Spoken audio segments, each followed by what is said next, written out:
All right, so we got a good group of panelists here. We have Drew with PlaceIQ. As most of you know, PlaceIQ is all about personalizing your experiencing, measuring your experiencing based on your location and knowing where you are and what you're doing and personalizing your messaging around that, which I think we would all agree is incredibly important in this day and age. We have Mark, who I've regretted giving the mic to already, Just begun. Yeah, from Double Verify, who's here to make sure everything's safe, right? Yeah, that's a sort of an oxymoron, but yeah, whatever. It'll work out.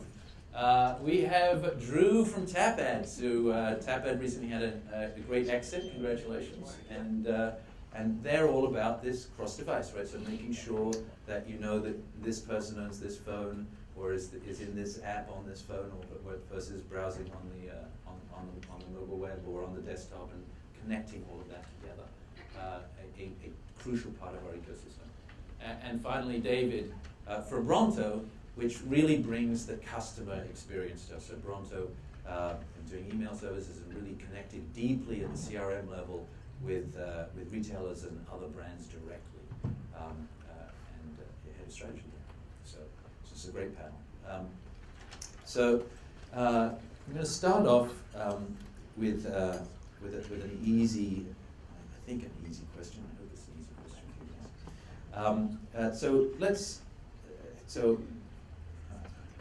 I'm a brand. I've got an email marketing campaign. I've got on-site personalization working. I've got site retargeting working. But I want to expand into advertising to get new customers. Maybe I'm doing some advertising, but I want to expand that further. How can I do that in a way that's coordinated with other efforts? And David, I want to start with you because you're the guy that's sort of most connected to that customer-centric world. All right, thank you, James. So when we're talking about top of the funnel, adding new customers to your customer base, obviously the big two you're looking at are going to be Google and Facebook. You're doing pay-per-click. You're maybe doing some segmentation as far as looking at like audiences for your best customers. So for most businesses, that's where you're going to start when you're talking about top of the funnel and bringing more people into your business. Beyond that, obviously, Instagram and Snapchat are top of mind right now as far as becoming really big with millennials, younger consumers. Another big deal that was just recently mentioned was Interpublic, basically shifting $250 million from TV over to YouTube. And so we're really seeing this big move into digital marketing. And so for our businesses, when we look at top of the funnel, we're looking at bringing people to the site. That's the very first part as far as where our business begins. And then once we can collect that email address, then we can start to have that one-to-one conversation with them and connection with them and begin to send them more targeted email messaging. So Mark, let's choose something like site retargeting, right? So we go back to that for a second.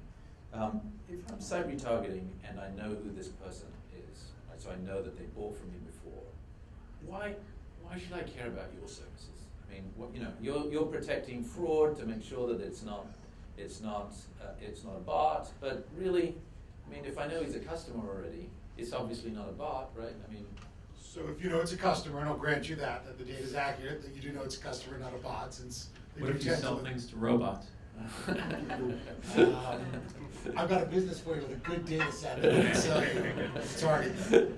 But what matters is not just whether or not, I mean, obviously if they're human on the other side, but if you know they're a human, where they are and what kind of content they're on relative to the brand. There are many brands that certainly care about that, and if you're just retargeting, you're not paying attention to where you're reaching advertisers, you're not doing a brand service. You're actually damaging the brand in many cases. and I assume, and yeah, I mean, you're right if you know they're a customer, but not all on-site behavior, obviously. No. So bots are pretty clever. Talk to us about some of the crazy stuff that you see bots doing. Oh, sure. Pizza bots. So we discovered pizza bots about a year ago. Those are the bots that were going after a major pizza chain and actually putting in a phone number, a Google phone number, so that the brand could call it back. They got a line, they got something, it was a voicemail, but they got to pay out the bots. There were a lot of pizzas delivered to wrong addresses because of this, and we saw them do it over and over again. Here's the fact about bots and fraud. Advertising, we tell them what the payout is. We're an open book. If it's a click, if it's a lead, whatever it is, short of a confirmed conversion with a purchase, financial fraud check on the other side, you can write software code to mirror it. And bots are smarter. Bot operators are smart. They will take their bot to every site, to every kind of content that's needed, to your site, to watch your videos, to generate the cookie. And then they'll just go right after you. We found bots that visit Walmart. They've actually started knowing where, they've learned, these Eastern European botnets have learned where Walmart is. And they just sit there. Sit out in front of Walmart. No, they sit in the store itself, or very close to it. Oh. And they end up, we first caught it because they started looking like employees, because they stay there all the time. And we started correlating. So these are bots that are running on people's mobile phones? No, they're pretending like they're running on mobile phones, and then they're basically throwing bad ad requests and then appending the location. And because location makes your ad request more valuable, people will pay more for it. And that was good enough for a while. We filter out a lot of those. But then they're like, wait a second, people pay more if we appear to shop at Walmart. And Walmart's relatively easy to figure out where they are. There's lots of data sets from that. It's not like you're trying to get real long tail. And they'll just sit there. And we have filters that take out all the employees. And so they look like employees to us. And we thought they were going mad with hiring. And we actually started digging in and we said, actually these bots are staying in the same location. They aren't moving an inch. And that's how we ended up, I wonder if they ordered pizzas to the Walmarts. I've seen bots that buy Depends diapers at CVS. Oh, my friend is not a bot. So let's talk, going over to the two Drews, in either location. You can choose which one. Drew sandwich. Drew middle. Let's talk about. Let's not talk about that. You said keep it fun. I did. I also thought we cut you off. Yeah. Like I said, you can control his mic. Right? Okay, good. If I give you the signal. Let's talk about expanding your advertising using either cross-device or location. Whichever you want to go first. So the thing about advertising is, or expanding your audience is, it's good to think in three concentric circles. One is everybody who you currently have. The outer one is everyone in the world. The kind of middle one, the Goldilocks, just right, is the one everyone who could shop it. That's easy to shop at you.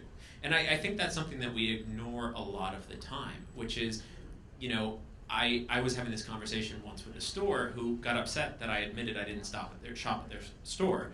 And I pointed out that the only store in the Bay Area was, it was 5 miles from my house, but it wasn't along my commute route. And because it wasn't along my commute route, it ended up not being really 5 miles from my house. It ended up being a 10-minute journey. And in the Silicon Valley, that's an hour and a half.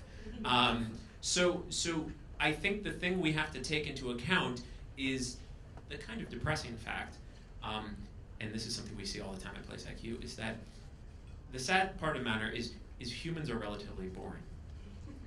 98% of the time, you're in a place that you've already been and that you were the day before. And you go to the same job and you check out the same lunch spot, and then you go home at night and then you maybe order dinner from the same spot. And occasionally you have this variance. But if we look at the truth over 3 months, there's very little variance. So if you're an advertiser, you want to find people who you only have to nudge a little bit out of that variance. If you're going to find people whose daily life is always 40 minutes away from where you are, or they have to go through hoops to get to you, you're going to be paying so much to try to get them there. And it's just not a job for advertising, it's a job for real estate or whatever else we have at our disposal. So I think we miss that crucial step sometimes. Fascinating. I think identifying that audience is the crucial step, but I think in order for any of that to be possible, you really have to think about your advertising efforts in terms of talking to people and talking to humans. And what's cool about email and any sort of portal where you have a fixed login is that if you run advertising through a portal or through email, you get the people for free. Because if you target an email address, you're targeting a human, and they're going to check their email address on their mobile phone on their computer. And what well, unless it's a That button. is What about my debatable. spam account? Once you've got double verify installed on the campaign. Oh, nice plug. Or any. I'll buy you a drink. Stop there. What we like to do in cross-device, the goal really of cross-device companies is to enable other technologies to not think about identifiers and start to think about people. So whereas with an email, you have the email address and that ties to identifiers, where the email address is explicit and then the identifiers are implicit, it's almost accidental. You pull up your phone, that identifier is tied to your email address. Any kind of graphing technology where you're tying identifiers together, you still create that link. Sometimes it's with an email address, sometimes it's with a login, but you still get a sense of a person. So when you're getting a bid request from LATimes.com, from New York Times, from any kind of publisher site, any sort of SSP, you're going to get an identifier. So if you can then tie that back to a person the same way you would with an email address, it helps you unify that whole campaign together. So now you know that the person who you customized the site for was the same person who saw the mobile ad on their phone yesterday, the same person who watched a video ad on their tablet 2 days ago. So now let's get a little more provocative. So Frank, you're going to have to forgive me for this question because Frank's here with Facebook. And I'm going to give all of you panelists an opportunity to disagree with David. So David said, if you're going to expand your advertising campaign, the first place you should look is Google and Facebook. So actually, why not? Magnet's revenues are measured in the hundreds of millions of dollars, but that still makes me a tadpole in a tiny, tiny, tiny place compared to those guys. So why not? Why didn't we just go drinking and give all our money to Facebook and Google? Tell us. No one? I'll jump in. You're going drinking? I'll jump in. Oh, you're going to jump in and disagree with yourself? All right. Okay, I'll disagree with myself. So anytime we're on a social media channel, we don't really kind of control the message. We can get someone that will like our business and we can send out our messaging. And if it goes viral, you'll get a lot of people that will see that particular message. But if you don't, then you have to go and spend some advertising dollars to kind of amplify that message. And so the cost per acquisition, if you're just sticking to a Facebook, it can be a little difficult. We all see with Google, if you've ever done any pay-per-click with Google, it can just crush your margins when you're talking about, how much are we actually making at the end of the day when we're competing for particular keywords. And so, like I mentioned before, Interpublic is moving a bunch of money from TV to YouTube. YouTube's really starting to take off now. Instagram's just pretty much opened up the floodgates when it comes to advertising. Snapchat's heading down that direction. And so I think that if you just rely on one or two really big platforms, the competition becomes so intense that you're just crushing your margins, and it makes it really difficult to operate a business. And so if you have your eggs in a bunch of different baskets, it gives you a better opportunity to have a better return, grow your business a little bit more sustainably. Am I saying I would move all of your money from Facebook or Google? Absolutely not. Those are the big players, and you absolutely should have a bunch of your money there. No one will ever question you about advertising on Facebook and Google. But at the end of the day, you want to definitely look at some other avenues and see how that impacts your business. I don't know if you guys saw the stat, 85% of the new dollars in digital in Q1 went to Facebook and Google. Kind of crazy. The other 15% went to Magnified. I'll get controversial there. I think there's two fallacies here. One, Facebook knows everything about you. That's crap. Facebook knows about you what you want the world to know about you. Right? How many, all right, I'm the old guy in the room, how many people are happy loving couples on Facebook that are miserable at home? Right? It's reality. Right? So Okay, Facebook we is don't not- need to know these things about you. Not me. I'm getting married. I'm a happy loving couple. Right? So, but Facebook knows what you want it to know about you. So they know everything, I think, is wrong. And this concept of brand safety, because user-generated content never has people writing controversial things in their posts that your ads can end up around. Doesn't mean Facebook's bad, but there's this fallacy. It's all brand safe. It's a controlled walled garden. No, by definition, there's very little control. I mean, I know they have filters, not trying to put them down, but there's very little control over how much controversy is going on. We're in the middle of a political campaign, right? Many brands I deal with do not want to be around politics. Good luck on Facebook, not having your ad show up around somebody's comment around politics, right? So Facebook's great, and they can do a lot, but you can't rely on any single source. And I think where the walled gardens come into play is when you want to have your data completely liberated. If you work with a third-party vendor that does something really cool like bid optimization or multi-touch attribution, it makes it really challenging when you're looking at Google DCM logs and Facebook logs, and all of that data has to stay within those platforms. And it doesn't really lend itself to third-party development and other cool things that you can do with your data if it is truly liberated. So that's where I think the independents play a big role. So if all of your spend is on Google and Facebook, then it might work out well for you. But if you're going to buy on the other 15% on Magnetic and through other independent vendors, then you need to have open data to tie that all together. I'm going to just go out to the audience. And I forgot. We're giving away free wine, right? So what is it? Is the hashtag Data Magnified? Hashtag Data Magnified, yep. So if you tweet to hashtag Data Magnified, someone is here. Tweet your questions. It was here for those of you who are looking at it. Tweet your questions to Data Magnified, and we'll give you a bottle of wine. We have a tweet, actually. Oh, we do. My favorite one so far is who will win the NBA playoffs. The Golden State Warriors? Really good. I mean, come on. Good work. All right, here we go. This is from Elise Malin. People tend to view e-marketing as spam. What is your advice to appear relevant and interesting to the consumer? I'll take that one. Yeah, please take that one, David. All right, so e-marketing.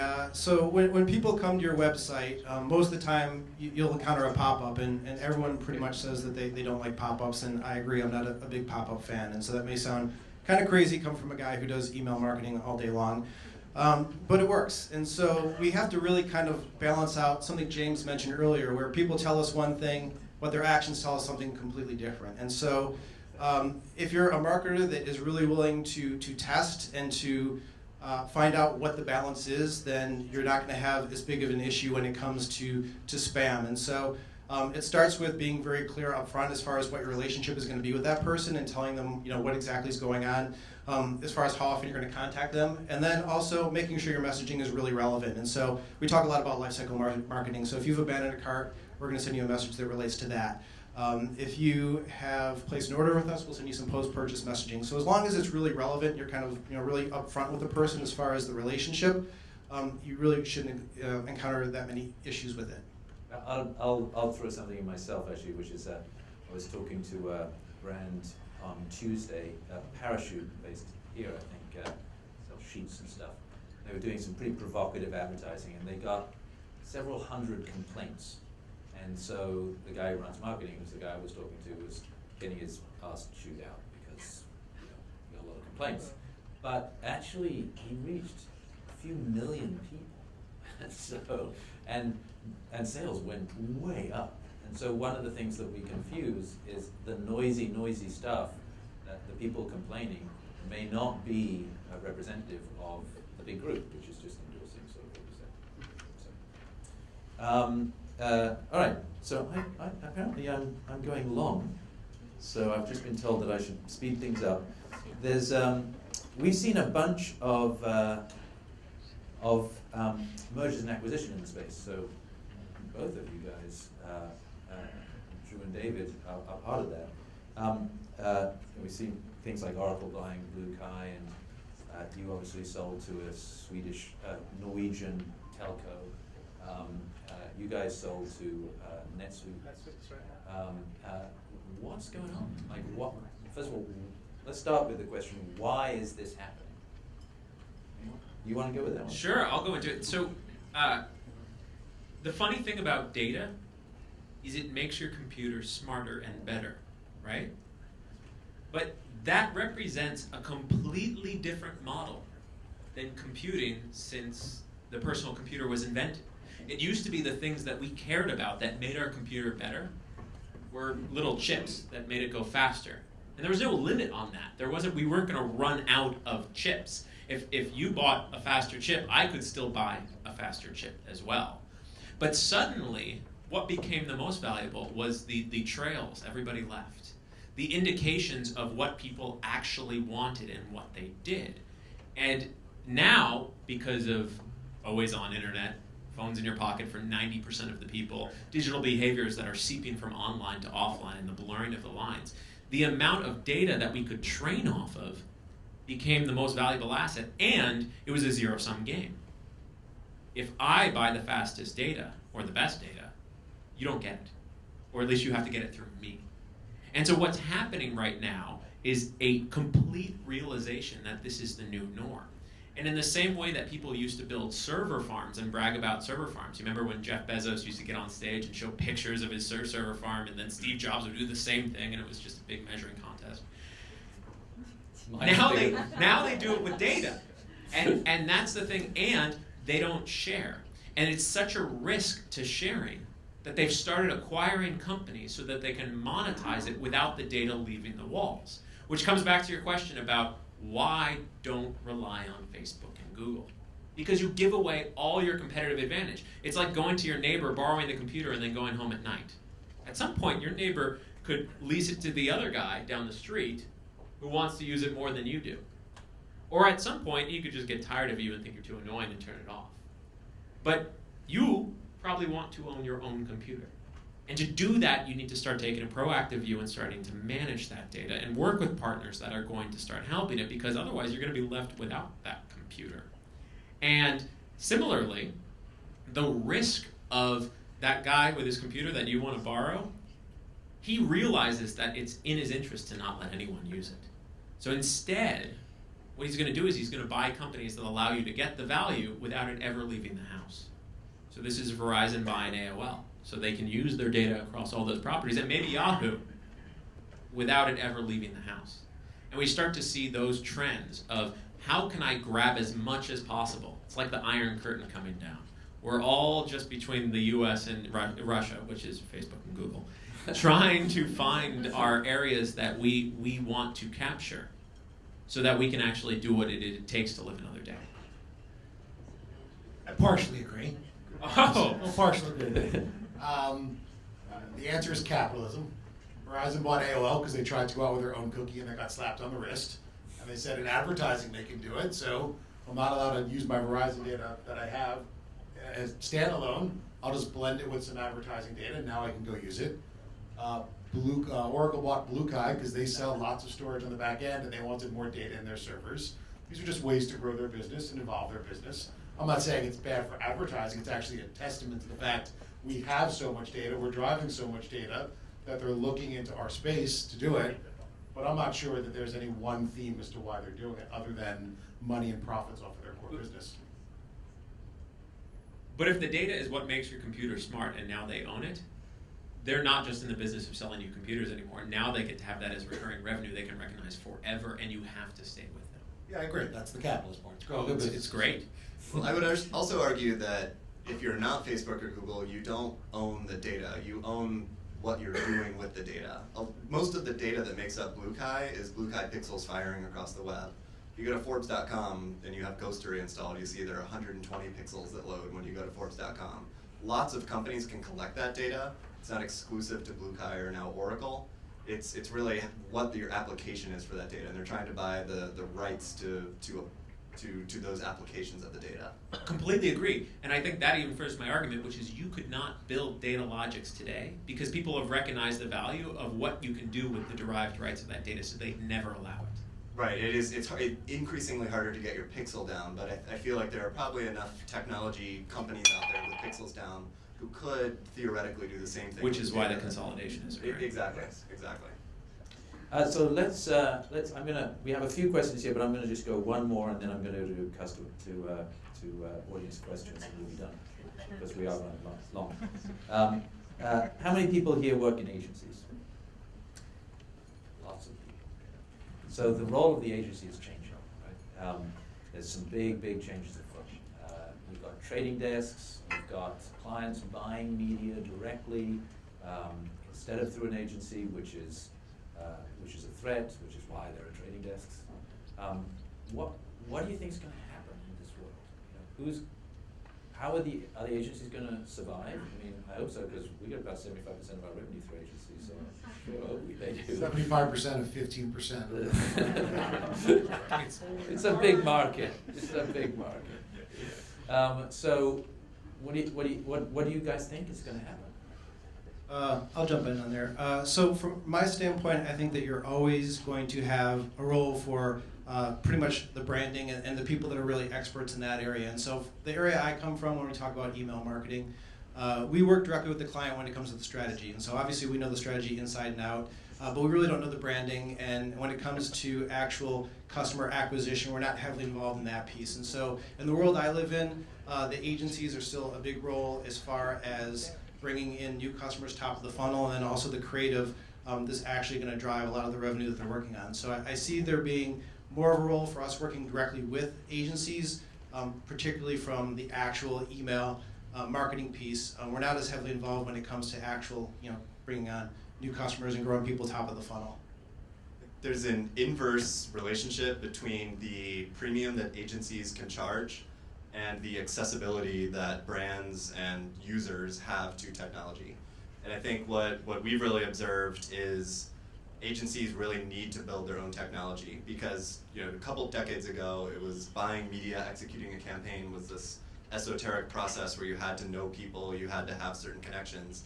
Now a college grad, 22, 23 years old, can log into a DSP and execute a campaign on their own pretty seamlessly.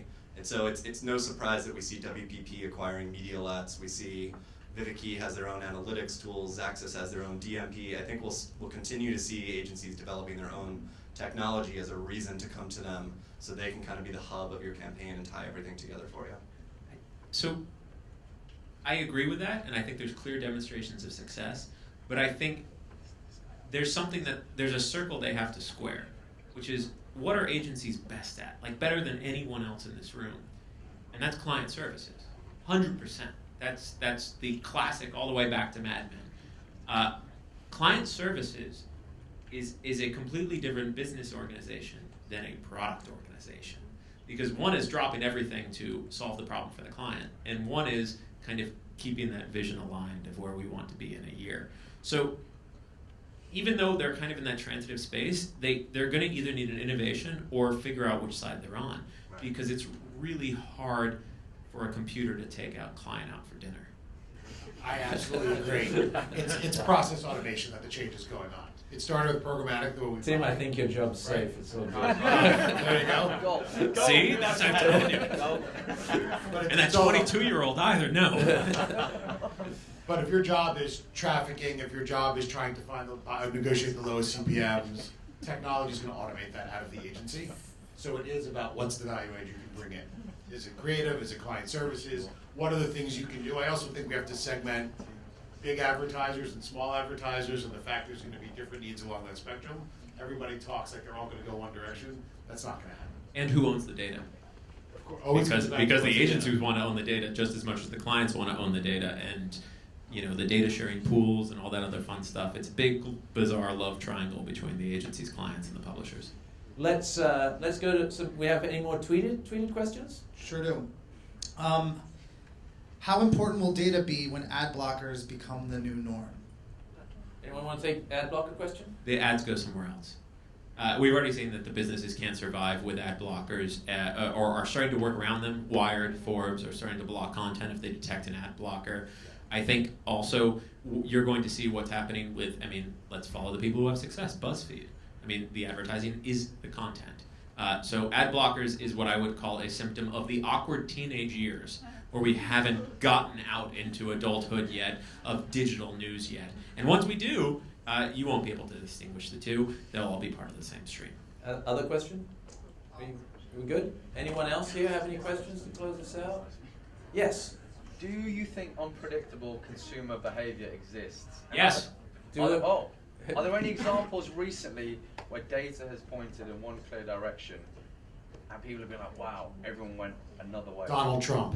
Sorry. But no, that's a good, that's actually a really good example, because polling technology, actually I was just talking about this yesterday, which is data, the quote, data is the new silver bullet, which is, don't think of data as a silver bullet. Think of it as a very complex object which has its own built-in biases. And you have to understand where the data comes from and where it's certainly thinking. So why did we have Donald Trump, or Bernie Sanders' surprise is actually a little easier to explain with this, is all of these polling companies are still using landlines. They haven't moved to mobile phones, because that's what they know, and they can verify that it's a household address and everything is great. And because of that, they don't capture millennials. So when they go into areas where people only have mobile phones, they completely blow it when there's such a breakdown between millennials, which are the Sanders core, and everything else. So that just highlighted the biases inherent in the data. So data does not describe truth. It describes truth through the lens of biases and how it was collected, and it's your jobs to start to kind of look through it and understand how that data is collected, because that affects what your results are. Fantastic. Let's end on that. That's very good. I like it. All right. Thank you, panelists. Great job.